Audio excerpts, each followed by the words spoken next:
Hey guys, happy Friday. We're coming at you with a short and sweet dialogue. We're going to be digging into a method that was taught to us years ago, really like a concept that makes sure that you always have enough inquiries, enough leads, enough conversations in the system to keep your business and your practice full in the way that you want to. Yeah, I want to preface this by saying, if your goal is literally to have a pretty good sized group practice that's making $1 million a year, you can do that with one marketing channel. Okay, so less can mean more if you're doing really good.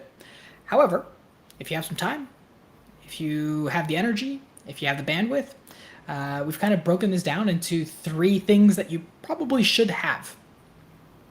Three. And Yeah. Yeah, and really what it comes down to is if you want marketing success, right? If you want a volume of inquiries that makes sense for whatever size business that you want, the best way to go about that is to try and tap into channels that are very different from each other, right? Channels that are going to get you in front of different people and new people and have the mechanisms to actually grow your practice the way that it needs to be grown. And so the way that it was kind of taught to us was initially this concept of you need three marketing channels. You need three different ways to acquire clients. And we're going to break kind of what we suggest out for you and your therapy practice right now. So channel number one. Channel number one. This is going to be your listing site strategy. You've got to have some type of listing site. You've got to be out there in the network when people are searching on those networks. So typically, this is like you could be on one listing site, like Psych Today is a big one, or you can be on a lot of listing sites. Get on the biggest net of listing sites. And then have realistically some activities that you're doing that help you affect the efficacy of the channel. So I think that's a big one. Yeah. Each one of these, you should have a set of activities that you are doing in order to affect that channel. Okay, so for listing sites, a common one is to write multiple variations of your bio and switch them out about once a week. By switching them out, you're updating your profile, and typically the listing sites will bump you to the top temporarily. So they kind Yeah. of just bump people up in chronological order and kind of randomly. So that's kind of the typical way to affect a listing site strategy. Josh, I'll let you hit number two. Before we move on from Yeah, that, go I ahead. just want to say you could delete your profile as well and re-add it in once, like annually or something like that, so you get the new member bump in, right? The new member process. It might be a hassle to like reapply, get on, whatever it is. They cyclically alternate your profiles. So getting on 5, 10, 20 plus listing sites, which there are more than 20 out there now, is going to give you the best advantage to get the most from this channel, right? Channel number two that we do talk about a lot, but it's going to be really performative for you is paid ads. So specifically, we're talking about Facebook and Instagram. Those are tied together, or Google Ads. There are other paid channels out there, but those are the two most understood channels to get results in the marketplace at the moment. And when we have this, we're saying you need to crack the code on this channel. You work on this channel till you crack the code, and then this will be a traffic source for you, right? Until the rest of days. Yeah, the important thing to note about paid, like the paid channel, is you're essentially replacing your time and energy and actions with money. But you're also saying you're making the trade. I want speed. I want speed instead of money. And so with paid channels, the underrated component is if you're really clear on your objectives, you can get so much data so quickly because you're quite frankly paying for the data. And so if you don't know if your market segment's going to work, if you don't know if your language works with your demographic, if you don't know if maybe you're trying out an offer, if you don't know if your offer is going to stick, you will know very quick It'll be plain as day if it doesn't work because you're paying for people to hit it. And if a Yep. thousand or 2,000 people hit your stuff in a day or two, you know very quickly if it's working or not working. So, Yep. in kind of a Yeah. cold instance, paid works really nicely like that. Very visceral feedback loop. The other thing that we know to be true is speed typically results in slightly less quality. I think that keeps a lot of counselors away of this fear that they aren't going to get good quality clients and some of those things.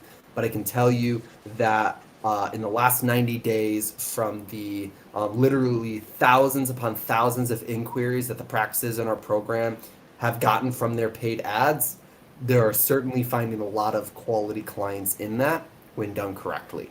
So it's worth the time to crack the code on it if it makes sense for you. Tilia, what you got for number Yeah. 3?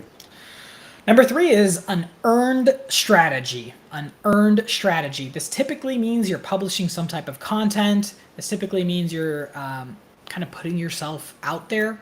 And essentially, why we call it earned is because you've earned people's attention. You've earned their time by publishing something good, right? So there's paid where you have not earned their attention. You're just paying to get in front of them, right? You're paying to be in the right spot at the right time.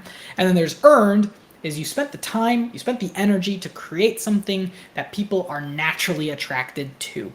Okay, this is typically a slower strategy, but this is also a strategy where you get a chance to warm up and kind of create your ideal clients. So earned strategies can be highly effective. However, again, they take a lot of time, they take a lot of resources, and sometimes they happen fast and sometimes they don't. So you have to be sort of willing to weather the storm, and the storm typically comes in the form of uncertainty. Am I making stuff that people care about?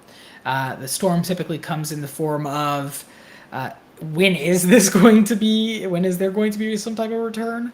So having that level of uncertainty, and then the complexity of actually knowing the strategy and being able to deploy it effectively is also a big concern we find in a lot of therapists.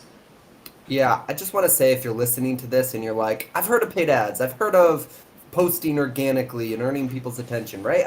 I'm on the listing sites.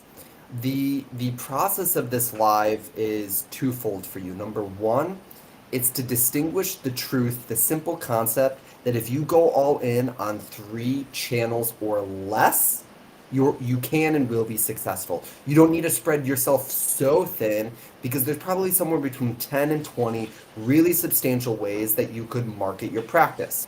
And so we actually want to limit ourselves and go all in on 2 or 3, right? Initially 1 and then 2 or 3.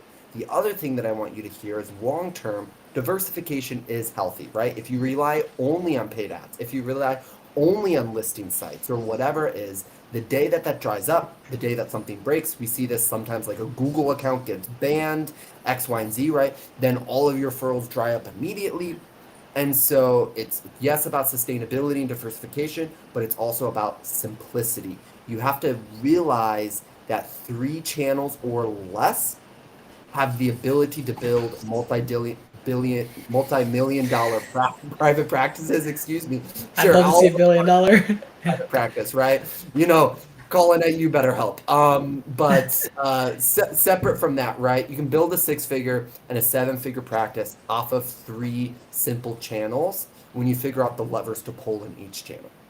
I'd also say for the person who has tried them all and hasn't found success, maybe this is controversial or radical to say, but honestly, you need to get better. It's you that needs to get better. And that comes down to finding clarity on what the market actually wants from you. That comes down to are you extending the olive branch to the marketplace? That comes down to are you actually taking the time and energy to communicate effectively?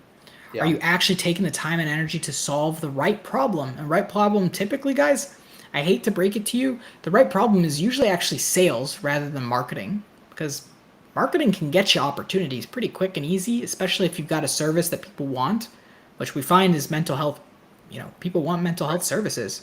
And so, more often than not, the problems actually end up being in the sales process, in your professionalism, in how you're handling the process, the buying process, and then just general understanding and awareness of your client's buyer's journey. Yeah. Client's buyer's journey. And so a lot of that is all marketing, a lot of that is sales. And so having extra awareness on those things is going to really push you to the point where maybe something actually does click. Yeah. You shouldn't let your current boyfriend suffer because your ex-boyfriend did something to you. I use that analogy when people are like, Facebook ads don't work. It's like, yeah, your last boyfriend didn't work until the boyfriend did work, right? So keep that in mind, guys. I'll end on a 10-second story. My very first Facebook ad, I spent several $100s on it, and it was a complete flop. I didn't get a single client, a single lead, a single inquiry. I got a few clicks, right? And it was just readily apparent that what I wrote, the video that I used, just needed to be leveled up. And it took me, I think, 3 or 4 more tries and more money inadvertently before I got my first client from a Facebook ad. So know that that was a me problem more than anything else. And so goes the tune typically with marketing and building a business. That's tough. That's life. And we hope you can get at it with your three channels here. That's for sure. Yeah. I'll catch y'all on the next one. Cheers.